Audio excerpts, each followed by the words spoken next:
You're listening to the Middlemen podcast, this week with Scott Messer and Tom Lemongello. Hello, Scott. Hello, Tom. So today we're talking to Nikhil Raj of MetaRouter. Nikhil is a veteran in the space. He was originally at a company called Kosmix, which was acquired by Walmart, and that became Walmart Labs. We get into that history in the episode, and it's worth it.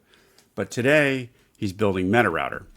And MetaRouter is one of those companies that's been hard to understand because it sits deep in the data infrastructure layer. It's not always obvious what they actually do, and that's starting to change. We heard from Mark Williamson at NRF that Costco is using MetaRouter as part of their data foundation. And in our conversation with him last week, he explained how that foundation is enabling moves into things like Google product listing ads or Google Shopping. Then at Shop Talk, we heard that Kroger Precision Marketing, KPM, is also using MetaRouter as they expand into DV360. So the question is, what is MetaRouter? What does it actually do? And why is it suddenly showing up at the center of all of these offsite moves? It's a fantastic question, and we're going to let Nikhil answer most of those questions because he'll certainly do a better job than we will. But some of the highlights that come out of this conversation for me were particularly around how retailers can now sort of build their IDs in their own infrastructure and don't have to rely on external sources as much. And I think the key part is that the ID graph is being stored in the customer's cloud. And so you don't have to send IDs out to be worked on as much in terms of attaching other identity and building them into the other graphs, which is a typical process that the industry has had to endure for the last 15 plus years. So in my mind, that's kind of like a dry cleaner that has a plant on premise.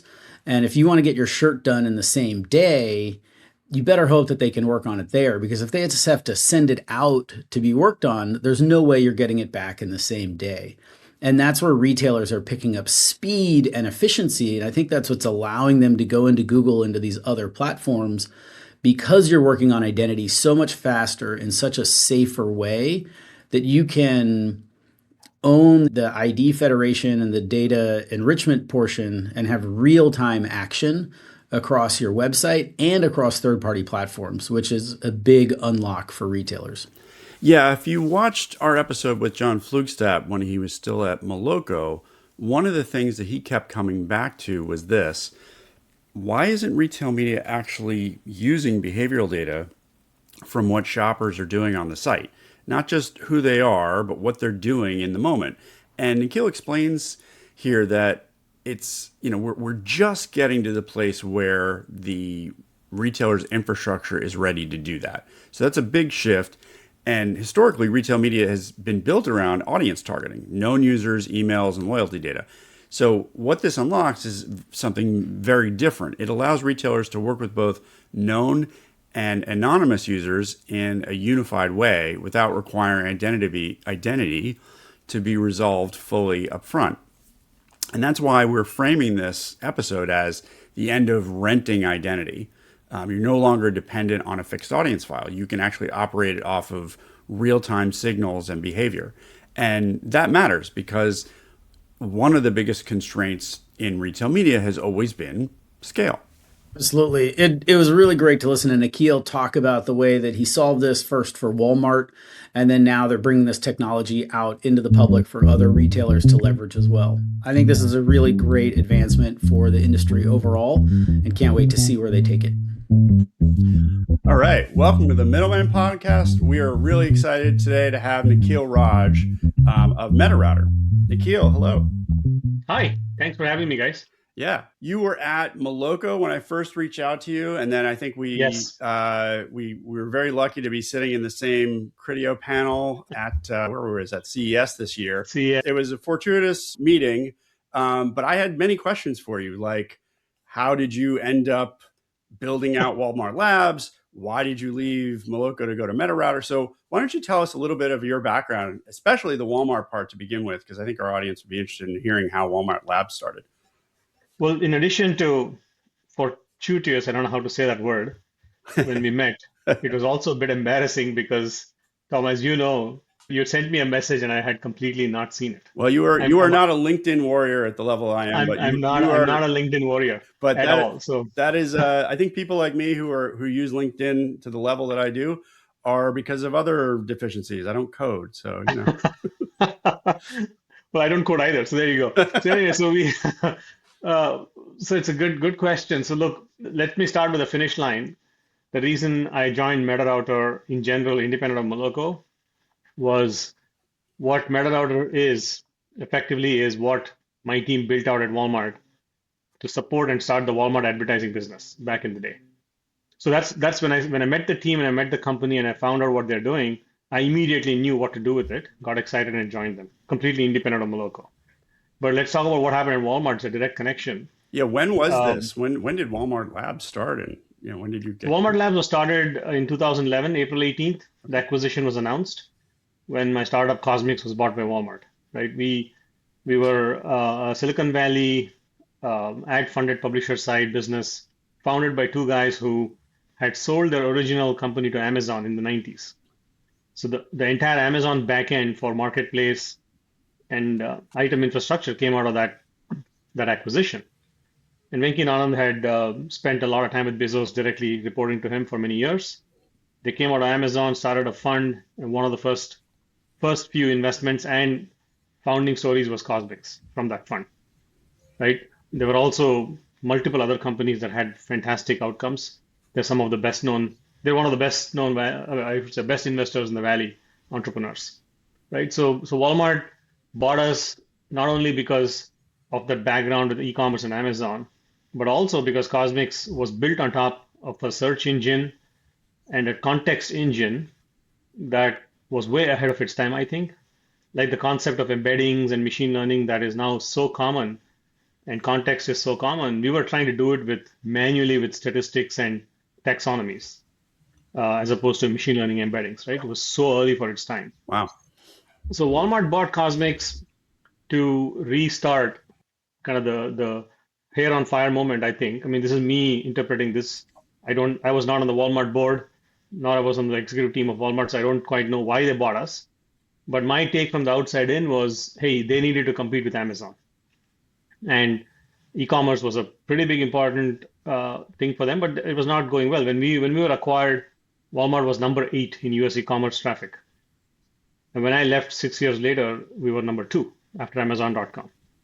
And we built a lot of the foundational tech and capabilities to enable e-commerce growth, right? And one of the things that we did at Cosmix was monetize Cosmix.com, Right Health, which I ran, bunch of websites, vertical websites, through monetization through ads. That's kind of how Cosmix properties were monetized. So when we came to Walmart, it was pretty natural for us to say, hey, this is one of the largest publishers on the internet. Why don't we build an advertising business at Walmart? Turns out there was one person who was doing display ads through an ad server called 24/7 Real Media. I don't know if you guys have heard of it. Yeah. And it was a $2 million a year in revenue, something in that range, right?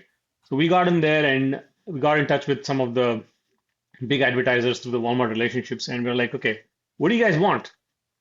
And so they're like, well, we got so much data on sales. We'd love to know if any of our advertising is converting in sales.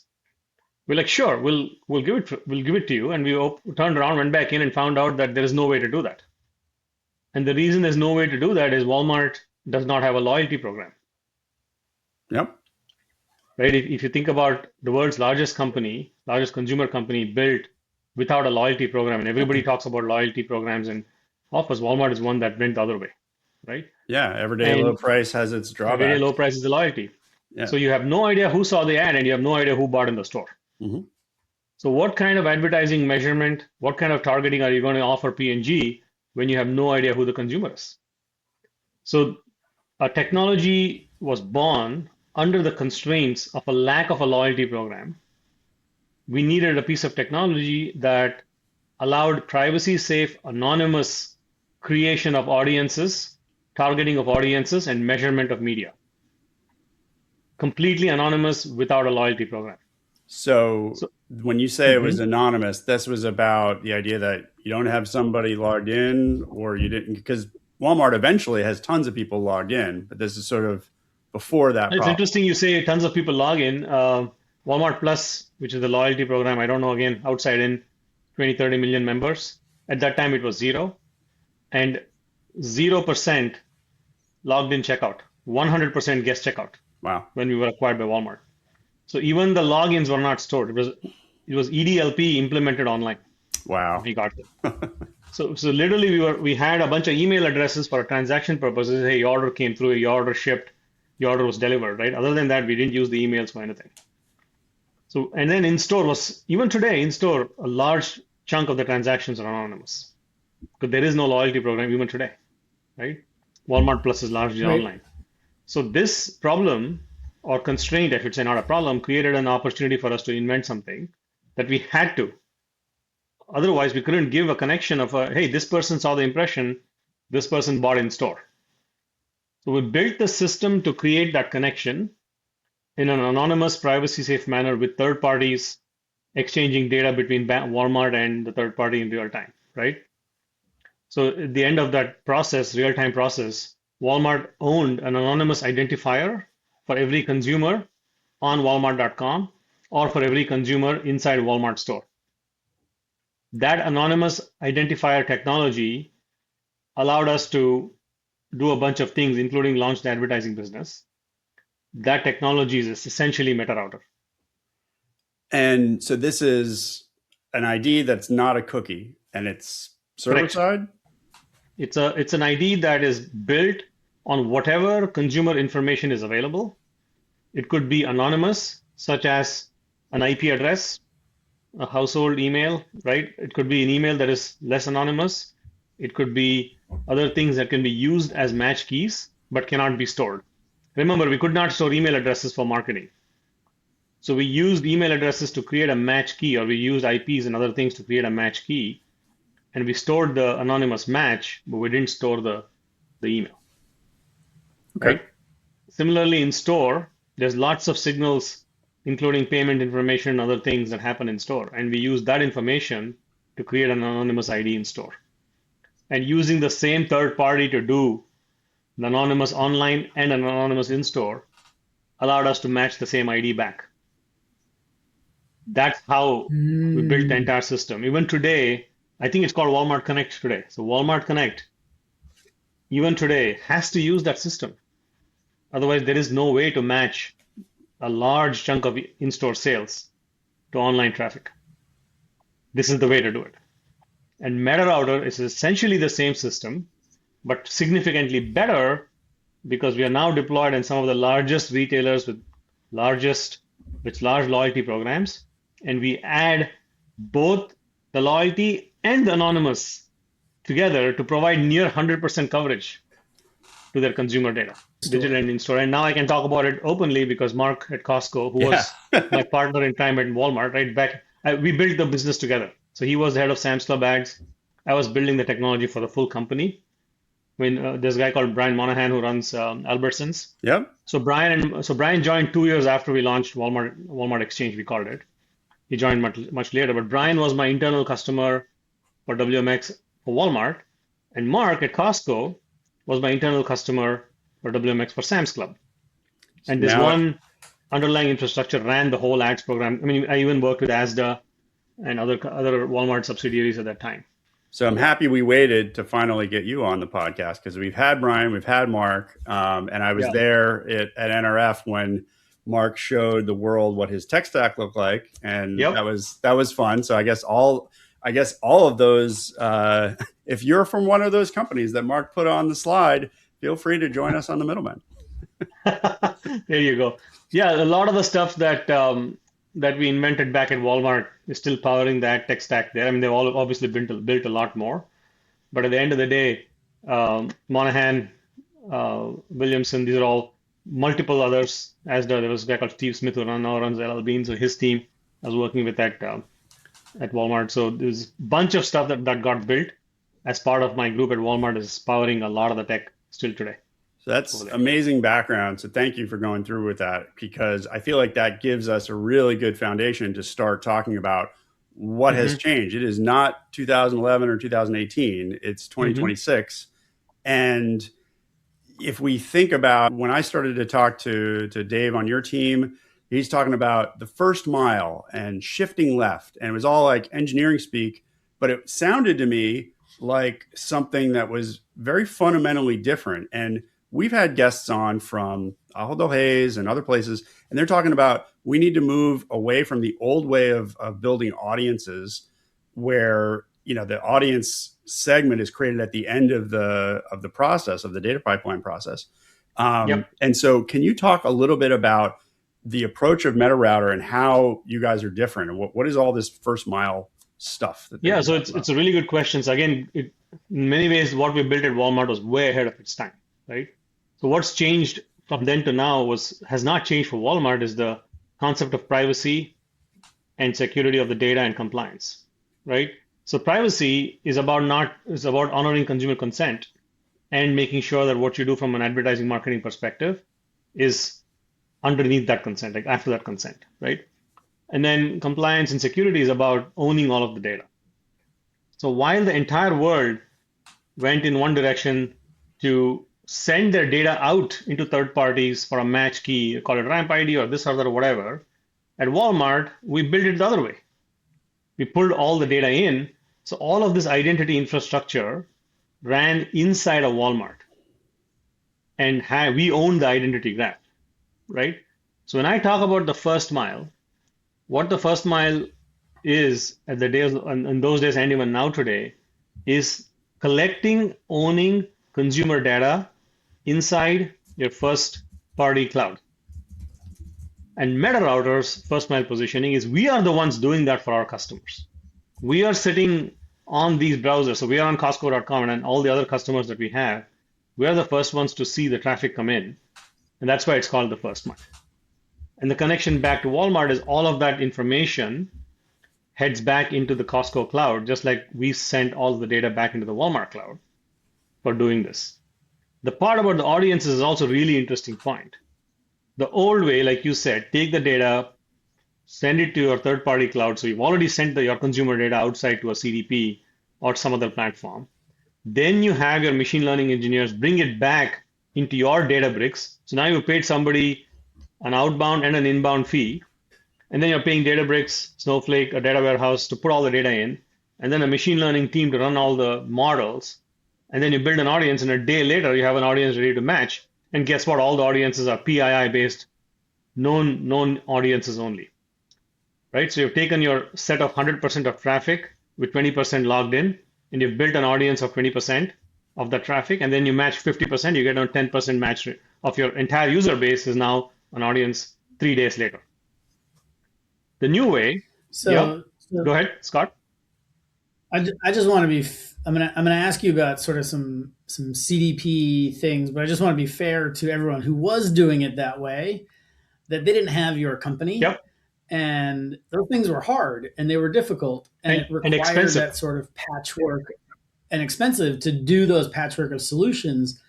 But I think you're right that there's been multiple breakthroughs though that allow you to do this sort of ID federation inside your own, and it's a larger concept of like owning your data graph. Yep, exactly. So let's talk about that a little bit. It's 5 things that CDPs used to do, right? And it costs a lot of money, complex, and takes time. Behavior data collection, identity collection, consent collection, audience building and propensities, and distribution. Handful of things. Put these audiences out on Facebook. Each of them was constrained by in many ways. Behavior was constrained because it didn't come to first party, so any third party behavior tags were blocked. ITP and Safari blocks it. That's what has changed. Consent, Facebook's pixel on the page grabs all the data whether or not the user is consented.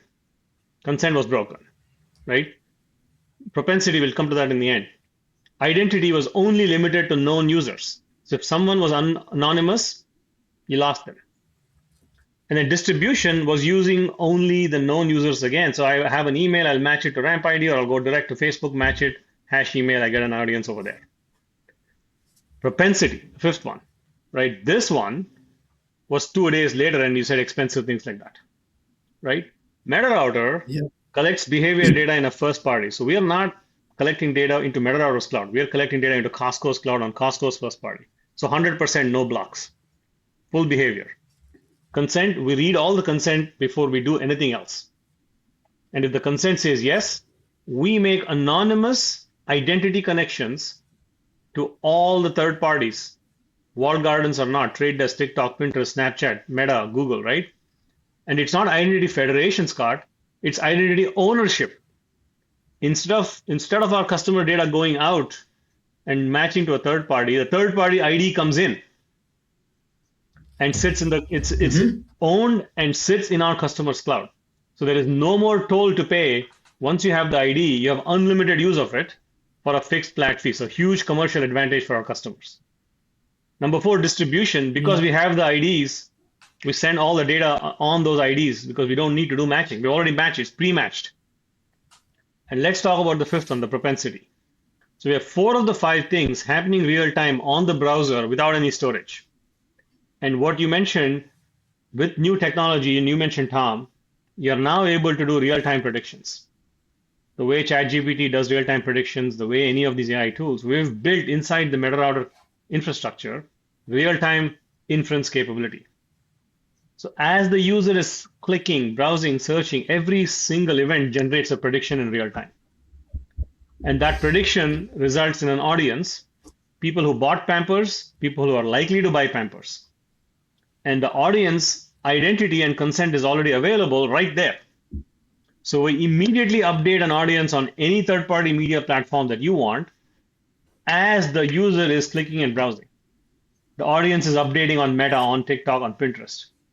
So if you leave the retailer app and open Instagram to check your feed, the retargeting ad is there ready, privacy safe, consented, no third party grabbing the data, fully real time in your cloud. So I can see why Mark from Costco would want that. His shoppers are all out on the trends. You don't want Facebook to be the only place that can do that type of retargeting. So that makes a lot of sense. And you don't want Facebook to do it directly from your page. Yep. You want under your control what Facebook is able to do. One little note here.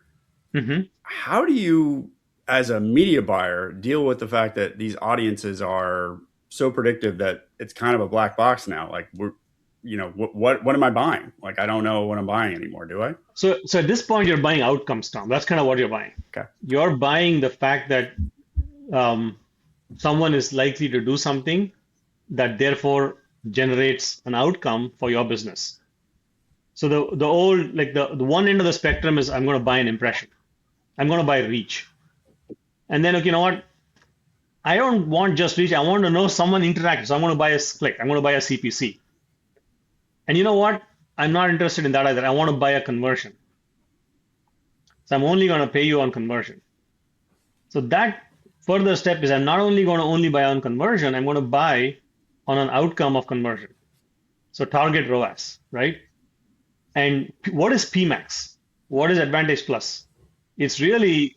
Oh, a lot of people want to know what PMAX is. Well, it's really this black box of trying to figure out an automated conversion optimization system, right? It's not...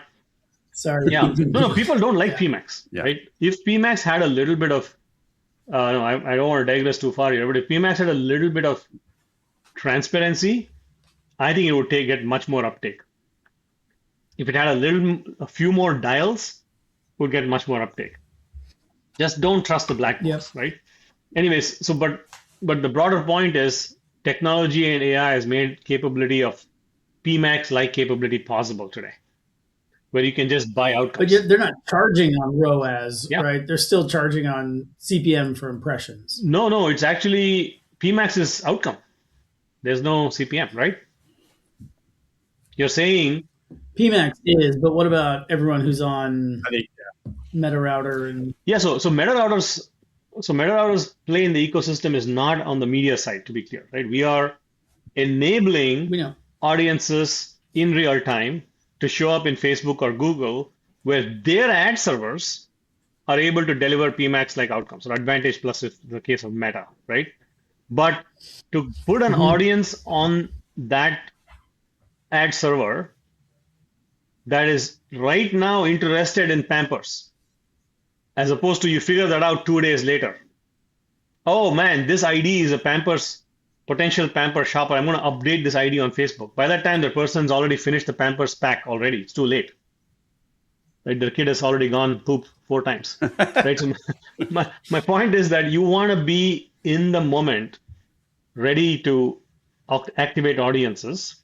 And on top of that, leverage PMAX advantage plus type technology to optimize further.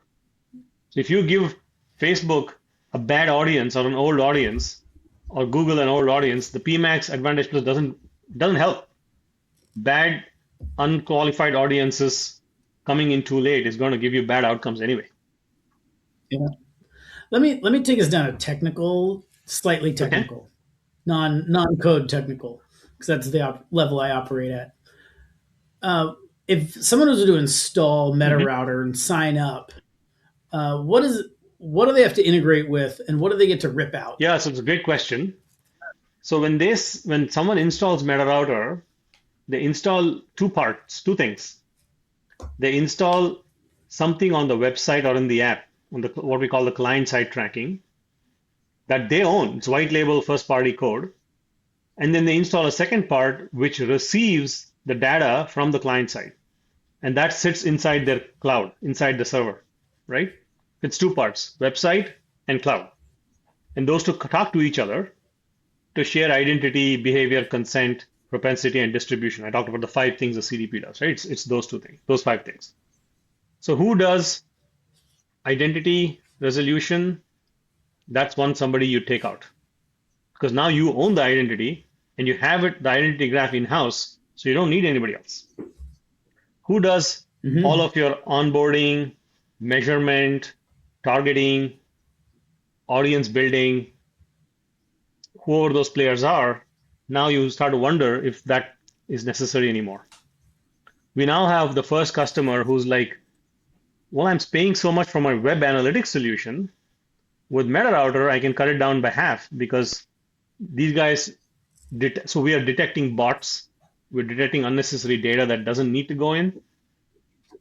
And the web analytics solutions cost is half now because half the data that was going out is no longer needs to go. It's not that the whole thing has come off, it's just a lot less expensive. And then what about an integration with consent management? I noticed in your materials you say you integrate we don't manage or create consent, we integrate. So that's one thing that you need. There's lots of other things you need with MetaRouter, but there are some things you don't. I talked about the things you don't, but consent is a thing you do need. So OneTrust, TrustArc, you need your internal system, whatever it is, we integrate with that. Exactly. So is that helpful, Scott? Or was that non-technical answer to the non-technical question? Yeah, that's sort of the perfect level I think that you get of like, what is this thing? I think, our listeners and I was thinking like, this is great, it's fantastic, it's amazing, but what am I really doing here and where does it plug in? So that answers again, going back to the Walmart days, there is no third-party tag. No, there was some discussions, Tom, earlier about third-party tags. So all of the third-party tags come off the page. That's one thing you don't need anymore because now you have the identity graph and you can talk to those third parties on the server side. You don't need to put their tag on the page and ship all your data away to a third party, right? So it's not cost you're replacing, but you're adding performance because now your website is faster, you get extra revenue because of that. You have more page per day. Like if you have 100 seconds in a day and you load 100 pages, that's 100 ads you show. But if you double the site speed, now you can show 200 pages in a day, right? So now you can show 200 ads. So your ad revenue goes up. So it's literally time is money, right?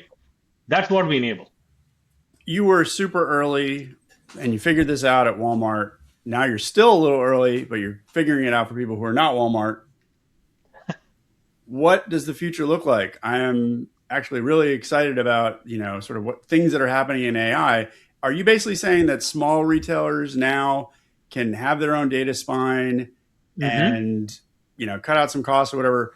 What happens? Like, what are these retailers going to do with this extra time and money? Like, what do you see happening? This is exactly where we're going. It's a great question, Tom. So at the end of the day, nobody should need to invest millions of dollars in expensive AI infrastructure and expensive AI people. There's just so few of them in the world. What you do have, which is unique to you and your business, is your first party data. That is absolutely gold that you need to protect. So we at Walmart, we made a strategic decision to put all the data in our cloud. Nobody gets access to it. That's the way it should be for everybody. But in order to do that, you should not have to spend multiple millions of dollars and then find engineers and machine learning people to go work on that data. So my vision and our vision at MetaRouter is to provide that level of real-time AI capability to every consumer business on the planet, where as the consumers are interacting with you in any mode, they could be on your website, they could be in your app, they could be talking to you on the chat AI interface, they could be sharing images with you and videos with you. The mode of communication with you and your consumer should allow you to learn from that consumer interaction in real time and act on that learning immediately without having to invest in expensive data infrastructure and storage costs and machine learning engineers and analytics platforms and everything else to give you the answer 3 days later. No, that's not going to be the new world. The new world is everything happens right now with a lower cost, and you don't need to invest. Like we're in two big POCs right now on AI, where the chief analytics officer of this public company told us, hey, I don't want to build a machine learning AI, machine learning operation. I don't want the data warehouse. I don't want the machine learning engineer. I just want the MetaRouter API that will make me the prediction in real time so I can go off and do what I need to do on the website. That's the future. That's where we're pointing the company. We talk a lot about like core competencies of companies, and like it's not strategic to your business to own a data warehouse. So you shouldn't own one. Or hire 15 ML engineers at $500,000 a pop on the low end. Yeah, don't need that. Okay, let's pull this crystal ball back out again. My question here is like, how does agentic commerce and agentic browsing like change? We can start at like the big retail media level, and then we can bring it down to like MetaRouter. Yes, look, retail media, there's obviously a lot of conversation going on about whether the opportunity to upsell, cross-sell someone with an ad on your own website is gone because the discovery is happening offsite, right? And to a certain extent, I think that will happen. But my view is a little bit different in that it is yet another compelling discovery channel for consumers. Like TikTok Shop was a compelling discovery channel for consumers built entirely on the similar infrastructure of inference that ChatGPT works on. There's no difference. Now, that has not stopped consumers from going and buying things from Walmart and Amazon. Right. So to my point is that this is a new marketing channel where you have to reach the consumer and be discoverable, just like it was in search, social, mobile, whatever, open web, that stuff is going to be there. The second point is what kind of brands are going to get discovered on these surfaces, right? Again, the disruption on shopping is going to, in my view, going to be in the D2C single brand companies. If you're a Procter & Gamble and you have 400 brands in your portfolio and you're selling to all the large retailers, I mean, discovery is not that you're going to want to get discovered, but that's not where the purchase is for you. Right. You're supporting your retail partners. You're supporting your e-commerce partners. Yeah, people don't need to figure out what Colgate toothpaste is, right? Or what Charmin toilet paper is. Right. And so there is a question. So there's the category of the product, like utility, 100% penetration. Like everybody, hopefully, has toothpaste and toilet paper, at least in the US, right? So it's a 100% penetration category, and it's just simply a brand building exercise at that point, right? And then there is not 100% penetration category, the other end being the beauty, luxury goods, and everything else in the middle, right? And then there's direct-to-consumer brands and there's brand houses. I think the ecosystem is complex enough that what will happen to a certain segment of that complexity of that ecosystem, which could be a 100% checkout on chat, fine. There will be a segment where that will happen. But to expect that to happen for all market segments, for all types of brands, for all types of commerce, right, I think is naive, to be honest. One thing, though, that I'm interested in is is the retailer potentially in a better position to have better data to talk with the agentic platform than a brand is Right. directly because they don't have enough data? That sort of came up in a discussion that Scott and I were having, and the agent to agent concept. If the brand doesn't have a lot of data to play with, potentially Yeah. there's not as good of a collaboration as there could be with a retailer. But I don't know, how to stress There's test the that. meta router angle, and let's stay with the sort of, you said earlier, let's talk about the retail media angle and then the meta router angle underneath Yep. it. My point is that, as a retailer, and I was part of one of them for a while, you want to be playing in any part of where the consumer is, and you want to build into those interfaces. Like my search marketing teams, I had all of MarTech, all of AdTech, and the media budget for Walmart when I was there, right? It was uh, a fairly large, complex technology stack that we built in-house to manage search, affiliate, email, personalization, media buying for at least the e-commerce business in one place. And as new channels came up, we added capability to go buy there. Like when Facebook came up, we added there. Like Facebook was not even public when we were in Walmart Labs, right? And then Twitter came up, and then Snapchat came up. I remember 2013 CES when Snap came to us and pitched, "Hey, Walmart Media, if you want to buy teenagers, the only place to buy in the world is Snapchat," right? So we had to build an integration there. So we keep doing that. And now commerce companies will build agentic integrations. That's like one more thing to build. It may be a lot of hype. I don't know. Maybe it's a new channel, right? Right. So in that channel, the interaction is through commerce protocol, ACP from ChatGPT and UCP from Google and maybe something else from Anthropic, whatever, right? There'll be multiple protocols. You got to integrate with those, deliver those embeddings and those retrieval, whatever you want to, you have to play and you will play. And you'll either build the technology yourself or there'll be third-party vendors, tech startups that will give you the capability. And we are doing that for some of our customers, right? So this is the inevitable evolution of how this industry marketing will follow the consumer. And when the consumer goes somewhere, marketing and media and advertising will follow them there. That doesn't mean it's the only thing that's ever going to happen. Like Google is not going to let their search business get cannibalized overnight like that. Meta is not going to let their feed advertising business just go away to ChatGPT like that. They're gonna figure out ways to continue, and it's gonna, as long as you have consumer distribution, you're going to be relevant, and you're going to attract marketing dollars, and then you'll have retail media propositions on that, and then MetaRouter will enable that. Right? I think we are seeing ourselves as the enabling piece, no matter what the protocol of interaction is. Could be a prebid.js request, or it could be an agentic commerce request. For us, it's another way to just connect our customers' data to ecosystems that they want to connect it to. That's it. That's the way we see it. Do you think like the LLMs and agentic browsers will start off by sending data back to the I retailers think that is exactly in the this way deal and with, giving you back? that's Yeah. exactly what's the deal with Gemini and Walmart.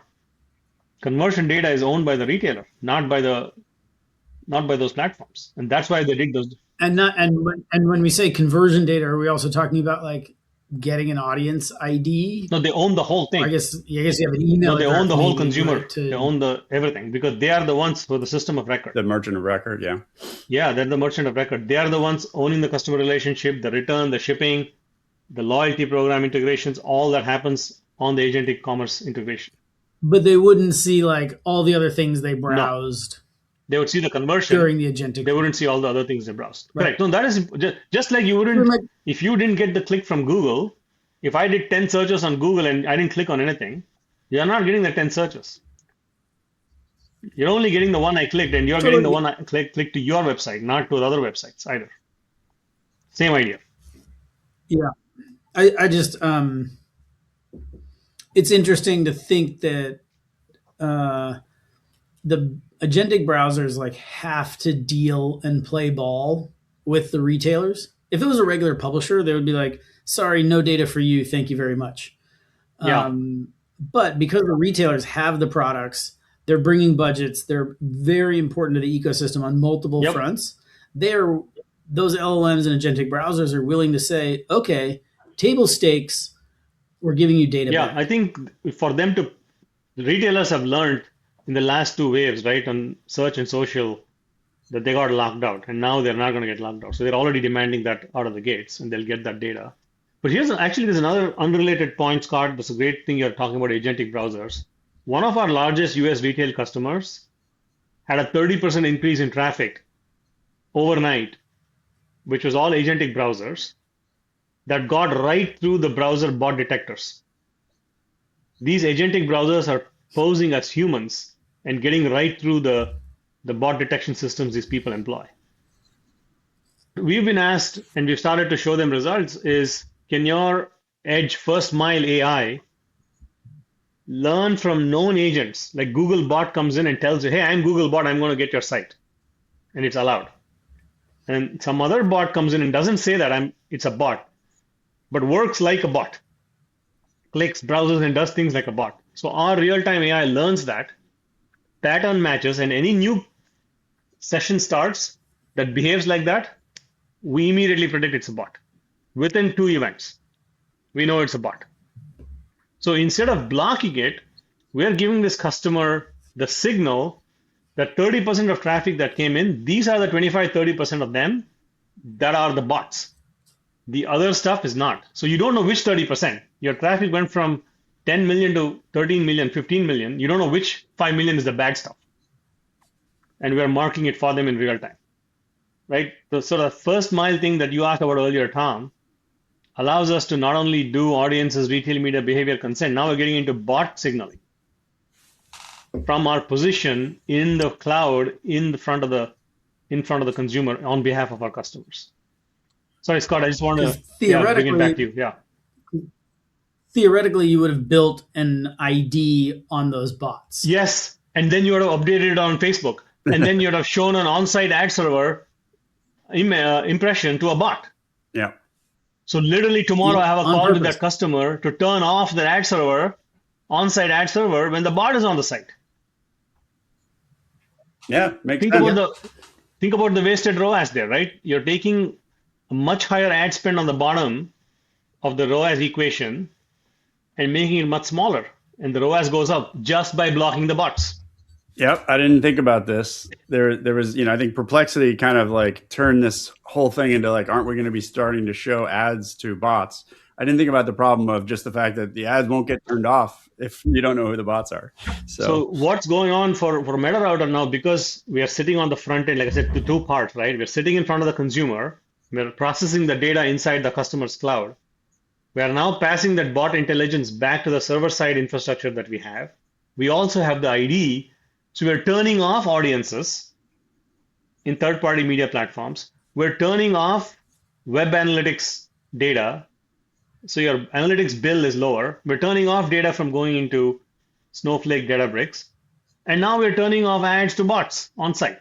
That's great. I mean, I think, this brings it all back in terms of, the initial pitch for retail media was higher efficiency. Don't waste a bunch of ad spend if it's not somebody who's going to be a buyer. And so I think you're doing that in every channel and everywhere. Yep. So really wanted to thank you for being on the Middlemen. This was a great discussion. Of course. And thank you for connecting not only, the dots for what MetaRouter does, but all the players in the industry. So thank you.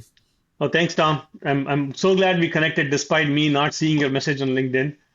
But it's even more fun when it takes more time. So yeah, good things come for those who wait, right? So here we are. So exactly. I hope you enjoyed the conversation. Thank you for having me. We'll be in touch. You. Thanks, gents. Yeah, thanks. Bye now.